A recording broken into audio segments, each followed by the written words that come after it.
The cash ban has just passed through the House of Representatives. Let's have a look. Hello everyone, Florian Heise here, and welcome to another episode of Heise Says. Well, it looks like the cash ban has passed through the House of Representatives. Now, if you're not familiar with the cash ban, it was a restriction on cash payments to below $10,000. And here's some quick facts from Treasury. There was a call for submissions. Many people made submissions. They were never released to the public. There's now a Senate inquiry underway. And we'll see where that goes, but it's gotten through the House of Reps. So let's have a look. Just some quick facts. The introduction of an economy-wide cash payment limit is a recommendation from the Black Economy Task Force and sends a strong signal to the community that it is not acceptable to avoid tax and other obligations by paying with cash. It is a tax grab. It is a tax grab. I will do another video where I will look at later today where a lot of people owe money to the ATO, and the majority of those are small business people. So starting the 1st of January 2020 and for certain AUSTRAC reporting entities from the 1st of January 2021. So what transactions are covered by the cash payment limit? The limit applies to all cash transactions equal to or in excess of $10,000, except for those that meet the conditions specified in the draft Currency Restrictions on the Use of Cash, Accepted Transactions Instrument 2019. But they can change that. What are examples of exempt transactions? All cash deposits and withdrawals from your bank account with an authorized deposit-taking institution. So if you buy maybe $10,000 of crypto from a non-authorized ATI, would that be allowed? Exchanging foreign currency and all consumer-to-consumer transactions such as selling a second-hand car, but excluding real property assets or transactions. They want to keep you in the banking system. Now, I thought that's really funny considering what happened with the Commonwealth Bank a few days ago. I had a mate who, his staff weren't getting paid because the transactions stalled. The transactions stalled, and he had to double pay them. So, this cash is antiquated in many ways, but it still has its uses, and it is a good hedge against some of the issues that could potentially come with a cashless society. Are there any new reporting requirements? This will not impose additional reporting requirements on businesses and consumers. I don't believe a word of that. I don't believe any of that. Government can't create these things without reporting requirements. Your accountants are going to start dobbing people in. And it's not going to stop criminals. What happens if you break the limit? From the 1st of January 2020, it'll be a criminal offence to make or accept a payment from businesses that includes $10,000 or more of cash. It is also an offence to make or accept a cash donation equal to or in excess of $10,000. The maximum penalty is up to 2 years imprisonment and or 120 penalty units, which is $25,000. How does the cash payment limit apply to payment plans? The cash payment limit will apply to the total price of a single supply of goods or services regardless of whether the price is split into a series of payments over time. The total cash payments made towards the final price paid must not equal to or exceed $10,000. The remainder of the payments must be made electronically or by check. So, the proposed changes to threshold transaction reporting for AUSTRAC. So they're proposing some changes there, and you can make a submission. But as we will see from this footage from Parliament, it hasn't made any difference. And this is the moment when they're finally doing the final division, and it all came to a head. So let's have a look at that here.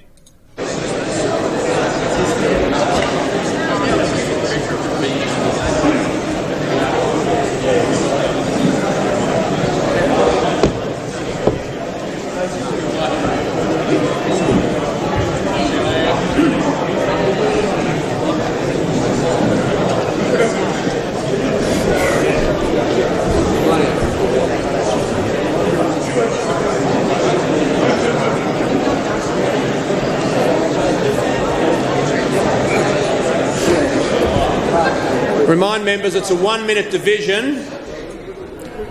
I remind members it's a 1 minute division. I'll be counting people on either side. Lock the doors. As there are fewer than 5 members on the side for the noes in this division, I declare the question resolved in the affirmative in accordance with Standing Order 127. The names of those members who are in the minority will be recorded in the votes and proceedings. I call the clerk.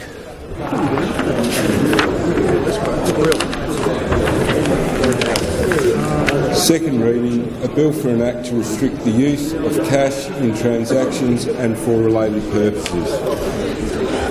Is leave granted for the third reading to be moved immediately?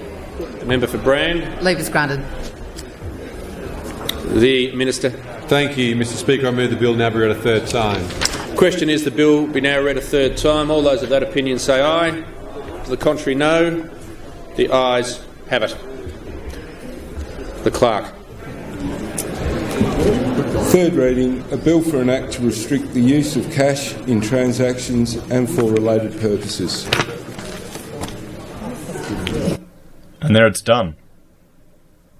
Now, I just want to show you a picture of the House before, a few minutes before. Look at how packed that was. What does that tell you? We have also a few comments from part of the debate. And let's just jump here. Hang on, I'll try and... here we go. To see some different perspectives of the debate process. Let's look at good old Katter.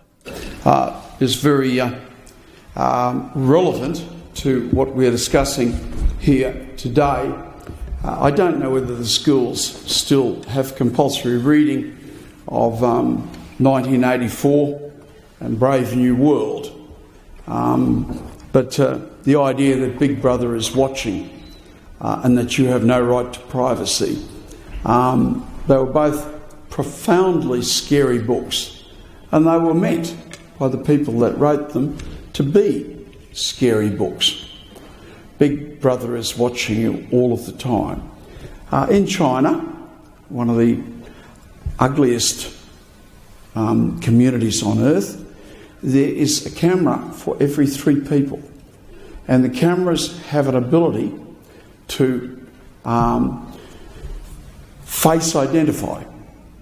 So Big Brother is with us in at least one country on earth, and it happens to be the biggest country on earth.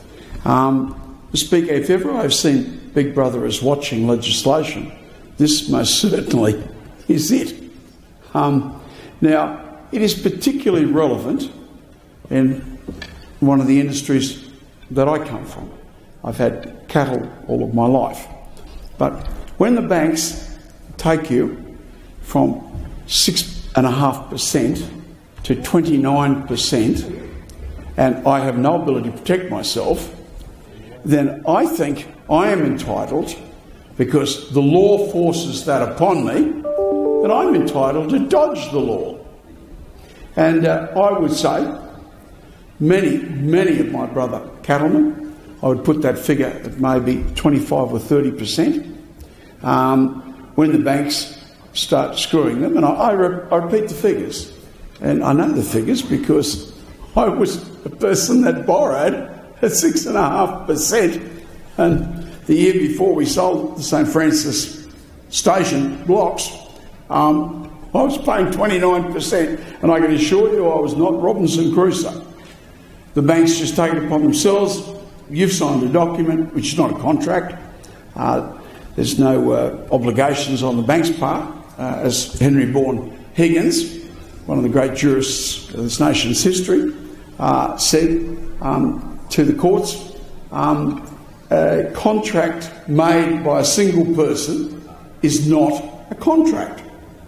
So, I mean, you sign a document with the banks, and it says they can do anything to you anytime they like, and you have no rights to do anything to them at all.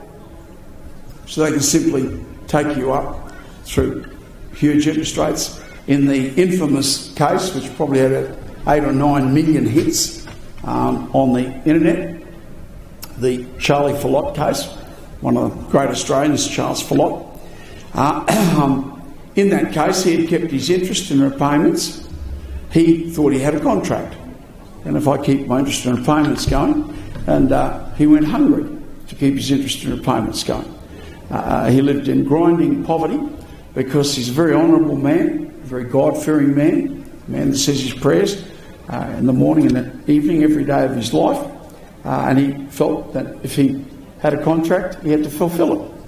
So he fulfilled what he thought was contract. But of course there was no contract.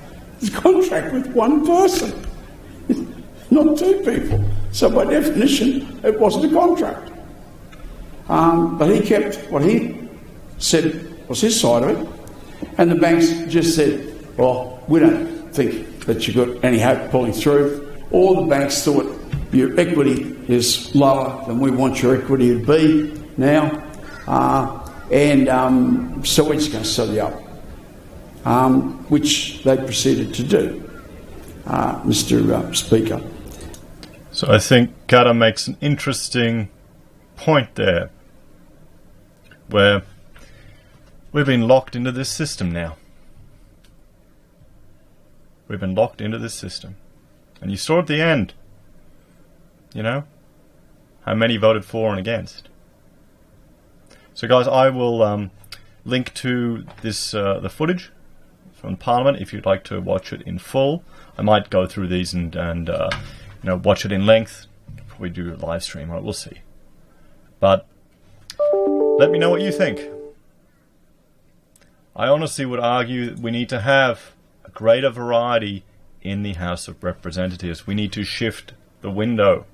Australians need to realise that their freedoms are being taken away one step at a time. This bill has just passed the House of Reps. Less than a week ago, we had a major bank unable to process transactions for a lot of people. It's okay, I don't use cash. Who uses cash? I barely use cash. But I still want the right to use it. And I don't want a bloody empty house. An empty house. Hang on. Where they're debating. They're debating. And right before it's bloody empty. Debating. Yeah. Decision's already made. Anyway, guys, let me know what you think. Like, share, and subscribe, and make sure we need to shift the window. We need to get a greater variety of people in the House of Reps. Okay, not just the Senate. I mean, you've got other ones here. Let's jump back to you can see, you know, a few people were debating the topic, but yeah. Let me know what you think. Sad day. Take care, everyone. Like, share, and subscribe. And if you like my type of content, this is a rather unhappy video, but I have a Patreon and a subscribe so you can support me. And don't worry, it's all digital, so that the tax man will get every cent. Take care, everyone. Talk to you later.